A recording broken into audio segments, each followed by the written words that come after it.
வாழ்வில் வார்த்தை ஊழியங்கள் வழங்கும் இன்றைக்கான இறை வார்த்தை. நம் ஆண்டவர் இயேசு கிறிஸ்துவின் இணையற்ற நாமத்தில் வாழ்த்துக்கள். எப்போது தேவனின் ஆசீர்வாதங்கள் தொடரும் என்ற தலைப்பிலே நேற்றைக்கு ஆண்டவரை விட்டு பின்வாங்காமல் இருக்கும்போது ஆண்டவருடைய ஆசீர்வாதங்கள் தொடரும், அனுகூலமான காரியங்களை ஆண்டவர் செய்வார் என்று தியானித்தோம். இன்றைக்கு இரண்டாவதாக 2 ராஜாக்கள் 18ஆம் அதிகாரம் 7ஆம் வசனத்திலே எசேக்கியா ராஜா ஆண்டவரை சார்ந்து இருந்தார் என வாசிக்கின்றோம். நம் வாழ்வின் எல்லா காரியங்களுக்கும் ஆண்டவரையே சார்ந்திருக்கும் போது நம் வாழ்வின் காரியங்களை நமக்கு அனுகூலமாக மாற்றித் தருவார்.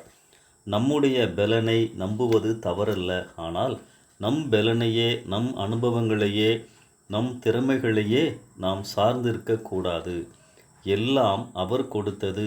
ஆண்டவரே, இந்த காரியம், இந்த பிரயாசம், இந்த பிரச்சனை எனக்கு பழகின ஒன்றாக இருந்தாலும் இப்போதும் ஆண்டவரே உம்மை நான் நம்புகிறேன், உம்மையே சார்ந்து கொள்ளுகிறேன். எல்லா காரியங்களையும் ஆண்டவருடைய பலத்தோடு சந்திப்பதே அவரை சார்ந்திருப்பதாகும். சங்கீதங்கள் உணர்த்தும் வார்த்தைகளை கவனியுங்கள். என் வில்லை நான் நம்பேன், என் பட்டயம் என்னை ரட்சிப்பதில்லை. சங்கீதம் 44:6. பிரபுக்களையும் ரட்சிக்க திராணியில்லாத மனுபுத்திரனையும் நம்பாதேயுங்கள். சங்கீதம் 146 3வது வசனம். எனக்கோ தேவனை அண்டிக் கொண்டிருப்பதே நலம்.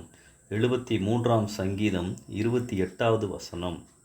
ஒரு பிள்ளை தன் தகப்பனின் தோளில் சாய்ந்து கொள்வதைப் போல ஆண்டவரே உம்மில் சாய்ந்து கொள்ளுகிறேன், சார்ந்து கொள்ளுகிறேன். என்னை தாங்கிக் கொள்ளும் ஆண்டவரே.